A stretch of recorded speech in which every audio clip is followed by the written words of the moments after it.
بسم اللہ الرحمن الرحیم وَمِنَ النَّاسِ مَن يُعْجِبُكَ قَوْلُهُ فِي الْحَيَاةِ الدُّنْيَا وَيُشْهِدُ اللَّهَ عَلَى مَا فِي قَلْبِهِ وَهُوَ أَلَدُّ الْخِصَامِ وَإِذَا تَوَلَّى سَعَىٰ فِي الْأَرْضِ لِيُفْسِدَ فِيهَا وَيُهْلِكَ الْحَرْثَ وَالنَّسْلَ وَاللَّهُ لَا يُحِبُّ الْفَسَادَ۔ سورہ بقرہ ہے، آیت نمبر 204 اور 205 قرآن مجید ہے۔ اس میں اللہ تبارک و تعالیٰ فرماتے ہیں اپنے پیارے نبی حضرت محمد صلی اللہ علیہ وسلم سے، لوگوں میں سے بعض ایسے لوگ ہیں مَن يُعْجِبُكَ قَوْلُهُ فِي الْحَيَاةِ الدُّنْيَا، کہ وہ جب آپ کے سامنے آ کر باتیں کرتے ہیں تو ان کی دنیاوی گفتگو آپ کے سامنے بڑی اچھی لگتی ہے، یعنی آپ کو ان کی باتیں بڑی اچھی لگتی ہیں۔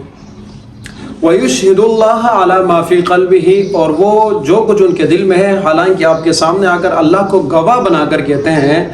کہ ہم جو کچھ کہہ رہے ہیں یہ سچ کہہ رہے ہیں۔ وَهُوَ أَلَدُّ الْخِصَامِ، حالانکہ وہ سخت جھگڑالو ہے۔ وَإِذَا تَوَلَّى سَعَىٰ فِي الْأَرْضِ لِيُفْسِدَ فِيهَا،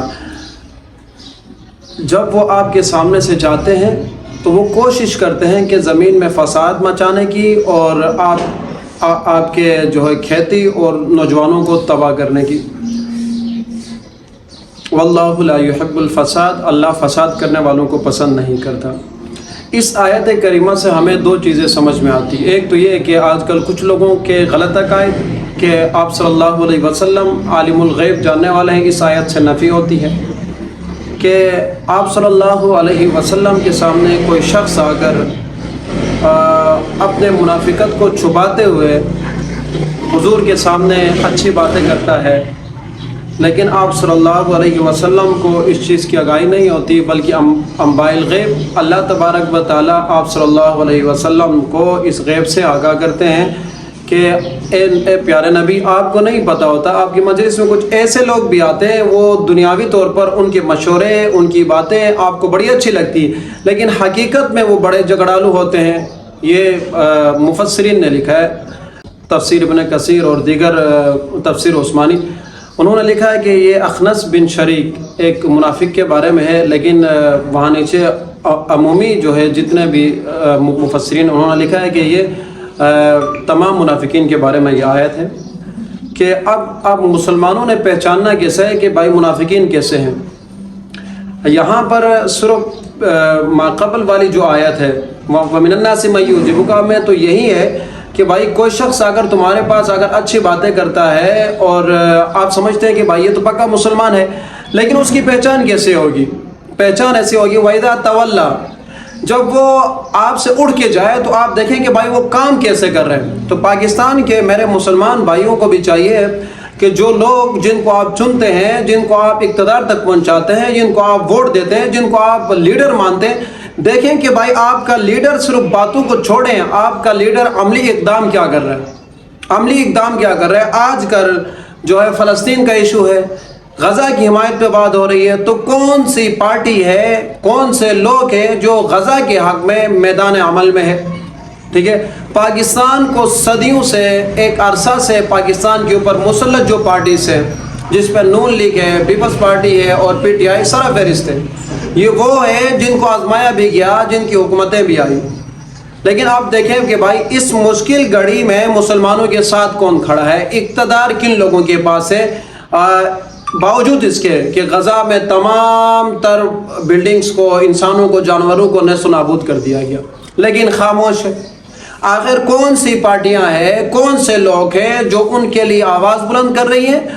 کہ ان کے لیے اپنی کوششوں کو صرف کر رہی ہیں، حالانکہ وہ دوسرے جو لوگ ہیں پارٹی کے، وہ آپ کے سامنے جب کانفرنس کریں گے تو آپ کہیں گے کہ بھائی ان سے اچھا کوئی انسان ہے ہی نہیں، ان سے اچھا غزہ کا خیرخواہ ہے ہی نہیں، ان سے اچھا مسلمانوں کا رہنما ہے ہی نہیں، لیکن ان کے تمام اعمال اس کے مخالف جا رہے ہیں۔ ٹھیک ہے، وہ یہ صرف آج مسلمانوں کے ساتھ نہیں ہو رہا، یہ حضور صلی اللہ علیہ وسلم کے دور سے مسلمانوں کے ساتھ ایسا ہی ہو رہا ہے کہ آپ صلی اللہ علیہ وسلم کے دور میں بھی منافقین جو ہے مسلمانوں کے ساتھ صف اول میں ہوتے تھے، صف اول میں ہوتے تھے۔ صحابہ کرام فرماتے ہیں کہ ہمیں جب بھی منافقین کی پہچان کرنی ہوتی تھی تو جہاد کے موقع پر ہمارے سامنے منافقین کھل کر سامنے آتے تھے۔ جتنے بھی جہاد ہوئے ہیں، جتنے بھی جو ہے غزوات ہوئے، ان تمام کی جو ہے کہانیاں، ان تمام کے واقعات آپ لوگوں کے سامنے ہیں۔ منافقین عین وقت مسلمانوں کو چھوڑ کے چلے جاتے تھے تاکہ مسلمانوں کی حوصلہ شکنی ہو، تاکہ مسلمان پیچھے ہٹے، تاکہ مسلمانوں کی فتح نہ ہو، یا تو وہ مال غنیمت کی جو ہے وہ غرض سے آتے تھے۔ آج کل مسلمانوں کے ساتھ جو لوگ ملے ہوئے ہیں اپنے اقتدار کے لیے، اپنی شہرت کے لیے، اگر ان کو پتہ چل جائے کہ بھائی جہاد واقعتاً فرض ہے اور ہم نے صف اول میں جا کر لڑنا ہے، تو خدا کی قسم یہ لوگ سب سے پہلے پیچھے ہٹیں گے، اور آگے آپ کو جو نظر آئیں گے یہی علماء نظر آئیں گے، ان کے ساتھ لوگ نظر آئیں گے، اور یہی مجاہدین نظر آئیں گے۔ تو میرے بھائی، منافق کو پہچاننے کے لیے ضروری نہیں کہ اس کے الفاظ سے پہچانا جائے، منافق ہمیشہ پہچانا جاتا ہے اپنے عمل سے۔ منافق کی پہچان سب سے زیادہ جہاں ہوتی ہے وہ چیز ہے جہاد، ٹھیک ہے؟ جہاد ایک ایسی چیز ہے، اس میں اللہ تبارک و تعالیٰ فرماتا ہے کہ اس جہاد کے ذریعے سے اللہ تمہارے سامنے منافقین اور مومنین کے درمیان میں تمیز کرتا ہے۔ آپ اسلام کی تاریخ میں جتنے بھی جہاد ہوئے ان تمام کو اٹھا کر دیکھیں، بیچ میں جتنے غدار ہیں، جتنے منافقین ہیں، ایک ایک ہو کر بے نقاب ہوا ہے۔ تو میرے بھائی، آج اس جہاد کے موقع پر جب کہ مسلمان بائیکاٹ کر رہے ہیں، جب کہ مسلمان اپنے غزہ کے مسلمانوں کے ساتھ جگجہتی کر رہے ہیں، دیکھیں جہاد کرنا اہل اقتدار کا کام ہے، اہل اقتدار کو پریشرائز کرنا عوام کا کام ہے، اور ان لوگوں کا کام ہے جنہوں نے ان کو ووٹ دیا۔ یاد رکھیں، آج اقتدار میں جو لوگ ہیں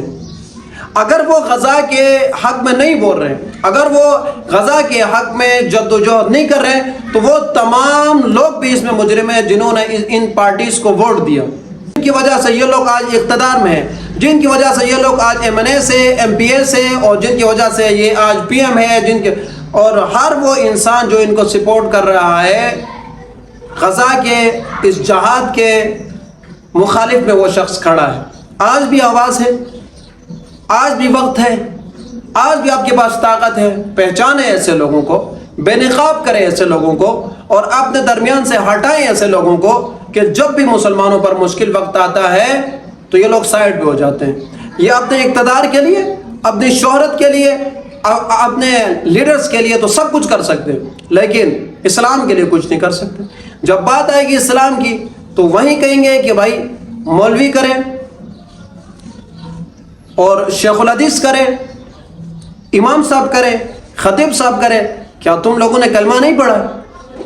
پہلے زمانے میں دیکھیں، ایک مولوی آپ کو بتا سکتا ہے کہ بھائی دین یا البتہ مولوی تب کرتا جیسے افغانستان میں مولوی کی حکومت ہے، وہاں پر لوگ کہہ سکتے کہ بھائی یہ مولوی جا کر جنگ لڑے، کیوں؟ وہ یہ مطالبہ کر سکتے، اس لیے کر سکتے کہ وہاں پر مولویوں کا اقتدار ہے، مولویوں کے ہاتھ میں طاقت ہے۔ پاکستان میں ایسا نہیں ہے۔ پاکستان میں آپ لوگوں نے 75 سالوں میں کسی مولوی کو اقتدار میں لایا ہی نہیں، یا آپ کو لانے نہیں دیا جا رہا، کیونکہ آپ کا مائنڈ سیٹ ہی ایسا بنا دیا جاتا ہے کہ بھائی مولویوں کو کچھ پتہ ہی نہیں ہے۔ حالانکہ ہوتا یہ ہے کہ بھائی ایک مولوی مولانا فضل الرحمان ہے کہ بھائی وہ سیاست میں ہے۔ اب ہر شخص مان رہے ہے کہ بھائی یہ زیرک سیاستدان ہے، ہر شخص مان رہا ہے یار یہ جو ہے بڑا اچھا سیاستدان ہے، اس کے اوپر آج تک وہ کرپشن کا کوئی ایک کیس نہیں ہے۔ تو اس کے باوجود کون سی ایسی چیزیں ہیں جو رکاوٹ بن رہی ہے بیچ میں؟ تو ہمیں سمجھنا چاہیے، ہمیں دیکھنا چاہیے کہ بھائی ہمارے ملک میں چل کیا رہا ہے، اور ہمارے ملک کے جو اوپر کے بیٹھے ہوئے لوگ ہیں وہ عوام کے ساتھ کون سی آنکھ مچولی کھیل رہے ہیں۔ میرے بھائی پہچانیں، اور اپنوں کو پہچانیں، غیروں کو پہچانیں، اس وقت تک کہ کہیں دیر نہ ہو جائے۔